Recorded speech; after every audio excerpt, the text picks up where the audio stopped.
Bismillahirrahmanirrahim. Assalamualaikum warahmatullahi wabarakatuh.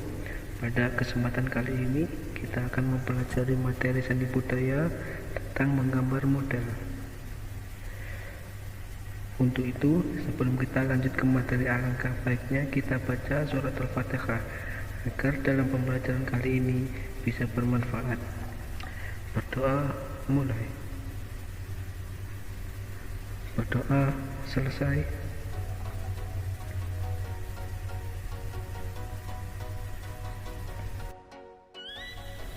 Konsep dan prosedur menggambar model dibagi dua. Yang pertama, prinsip-prinsip menggambar model, dan yang kedua, unsur-unsur menggambar model. Sebelum kita pelajari prinsip-prinsip dan unsur-unsur menggambar model, terlebih dahulu kita harus mengerti tentang konsep dan prosedur menggambar model. Apa itu konsep dan prosedur? Konsep merupakan ide gambaran suatu objek atau peristiwa, sedangkan prosedur merupakan tahap kegiatan untuk menyelesaikan suatu aktivitas. Jadi, konsep dan prosedur menggambar adalah menentukan ide gambaran suatu objek atau peristiwa dengan tahapan-tahapan untuk menyelesaikannya. Untuk dapat membuat gambar model yang baik, kita harus memerhatikan beberapa prinsip seni rupa atau desain. Prinsip seni rupa yang dimaksud antara lain, yang pertama, proporsi. Proporsi adalah kesebandingan, keseimbangan atau kesesuaian bentuk dan ukuran suatu benda antara bagian yang satu dan bagian yang lain. Dengan menggunakan proporsi yang tepat, gambar benda yang dihasilkan akan tampak wajar. Yang kedua, komposisi. Komposisi adalah tata susunan yang menyangkut keseimbangan, kesatuan, irama, dan keselarasan dalam suatu karya seni rupa.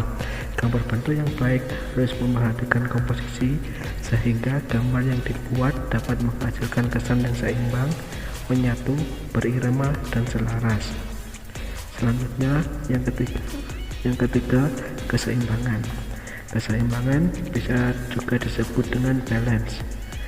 Keseimbangan adalah penggambaran objek yang memberi kesan keseimbangan antar bagian, artinya tidak terkesan berat sebelah. Macam-macam keseimbangan, yakni keseimbangan terpusat atau sentral, diagonal, simetris, dan asimetris. Dan yang keempat adalah kesatuan atau unity. Kesatuan adalah suatu penggambaran objek yang memberikan kesan kesatuan, unsur-unsur yang terpadu. Kesatuan artinya keterpaduan dari bagian-bagian gambar. Dengan kesatuan, unsur-unsur dalam sebuah karya seni rupa saling bertautan. Unsur seni rupa dapat dikelompokkan menjadi dua, yaitu unsur fisik dan unsur psikis. Unsur fisik berupa titik, garis, bidang, bentuk, ruang, tekstur, dan warna. Sedangkan unsur yang bersifat psikis berupa perasaan, pandangan, pemikiran, gagasan, atau karakter yang terungkap dalam karya seni tersebut. Dalam hal ini, kita hanya akan mempelajari tentang unsur fisik. Unsur fisik yang pertama adalah titik. Titik merupakan unsur dasar seni rupa yang terkecil. Semua wujud dihasilkan mulai dari titik. Titik yang membesar disebut bintik. Yang kedua, garis. Garis merupakan sekumpulan titik-titik yang panjang. Garis merupakan salah satu unsur utama dalam menciptakan suatu karya karena garis digunakan sebagai dasar pembentukan dalam bidang, bentuk, dan tekstur. Garis terdiri dari dua macam, yaitu garis lurus dan garis lengkung. Yang ketiga, bidang. Yang keempat, bentuk. Yang kelima, ruang. Yang ketujuh, tekstur. Tekstur adalah sifat dan keadaan suatu permukaan bidang atau permukaan benda pada sebuah karya seni rupa. Tekstur dibedakan menjadi tekstur nyata dan tekstur semu. Tekstur nyata adalah nilai raba yang sama antara penglihatan dan rapaan. Adapun tekstur semu adalah kesan yang berbeda antara penglihatan dan perabaan. Selanjutnya, warna. Warna merupakan kesan yang timbul oleh pantulan cahaya pada mata. Warna merupakan unsur seni rupa yang paling menonjol. Jenis warna dibedakan menjadi 3, meliputi warna pokok atau primer, warna sekunder, dan warna tersier. Warna pokok atau primer adalah warna yang tidak berasal dari warna apapun, meliputi warna merah, kuning, dan biru. Warna sekunder merupakan campuran dari warna primer, contohnya warna hijau, ungu, dan jingga. Dan warna tersier merupakan hasil campuran antara warna primer dan sekunder, contohnya kuning kehijau-hijauan dan jingga kemerah-merahan. Dan yang terakhir adalah gelap terang. Objek yang tertimpa cahaya secara langsung atau tidak langsung, ada sisi yang gelap dan ada sisi yang terang. Penggambaran bentuk benda yang baik salah satunya ditentukan oleh kelihayan menentukan sisi gelap dan terang secara tepat.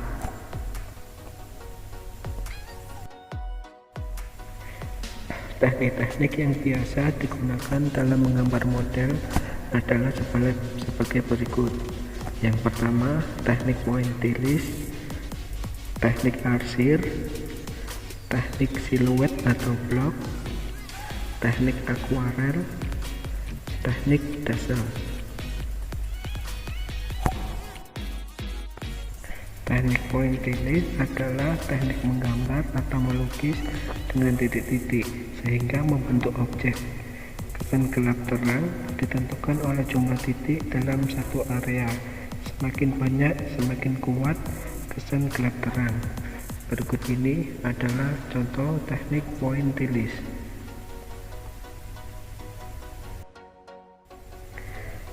Teknik arsir dilakukan dengan cara menggoreskan pensil, spidol, tinta, atau alat lain berupa garis-garis berulang yang dapat menimbulkan kesan gelap terang, gradasi, atau dimensi.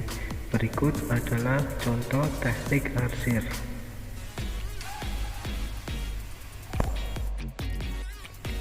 Teknik siluet atau blok adalah teknik menutup objek gambar dengan satu warna sehingga menimbulkan kesan siluet atau blok.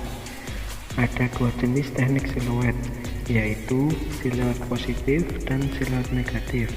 Siluet positif dilakukan dengan memberikan warna atau blok pada gambar yang diinginkan, sedangkan siluet negatif dilakukan dengan memberikan warna atau blok di sekitar atau di sekeliling bentuk yang diinginkan. Dalam gambar itu, yang sebelah kiri adalah teknik siluet blok yang positif dan yang sebelah kanan adalah teknik blok negatif. Berikut adalah contoh teknik siluet atau blok.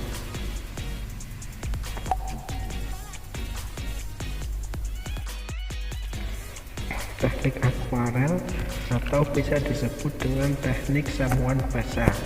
Teknik akuarel adalah cara melukis dengan bahan cat air dengan sapuan tipis sehingga menghasilkan tembus pandang atau transparan. Berikut adalah contoh teknik akuarel.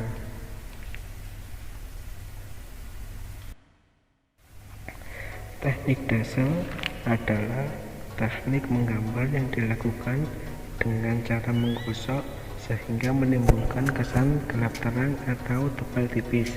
Pada teknik ini, garis dihilangkan atau dihaluskan dengan cara digosok-gosok. Alat yang biasa digunakan dalam teknik ini antara lain pensil, krayon, dan konte. Sekian dulu materi kali ini. Agar lebih jelas, silakan dibaca lagi di buku PKS kalian, dan kalau ada yang kurang paham bisa ditanyakan lewat WA Japri. Sekian dari saya. Assalamualaikum warahmatullahi wabarakatuh.